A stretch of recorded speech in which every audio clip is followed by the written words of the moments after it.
Prime, the Brave Commander cargo ship carrying 23,000 metric tons of wheat destined for Ethiopia left the Ukrainian port city of Odesa on Tuesday. The Lebanese-flagged bulk carrier, chartered by the World Food Program of the United Nations, sailed out of Pivdeni port, carrying the first humanitarian cargo since the Black Sea blockade was lifted.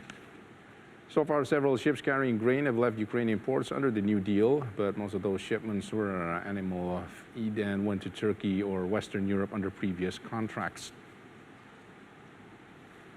Meanwhile, the first shipment of grain to leave Ukraine under a wartime deal appears to have ended up in Syria. The arrival of the cargo ship Radzoni in Syria comes after the government in Kyiv praised the ship's initial departure from the port of Odesa as a sign that Ukraine could safely ship out its barley, corn, sunflower oil, and wheat to a hungry world where global food prices have spiked in part due to the war.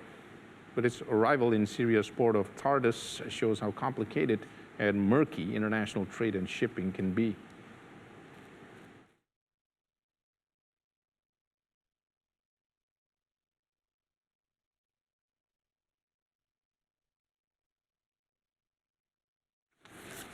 Data from the London ICE Futures Exchange gas show exchange prices in Europe exceeded $2,400 per 1,000 cubic meters for the first time since March 8th.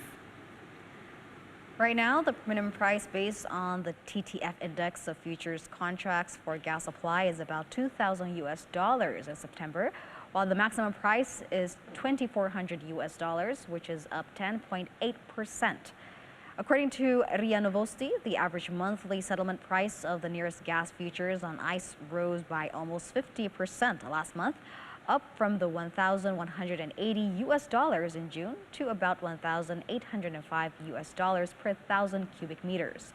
So far, such high standing prices have not been previously seen in the history of European gas centers since 1996.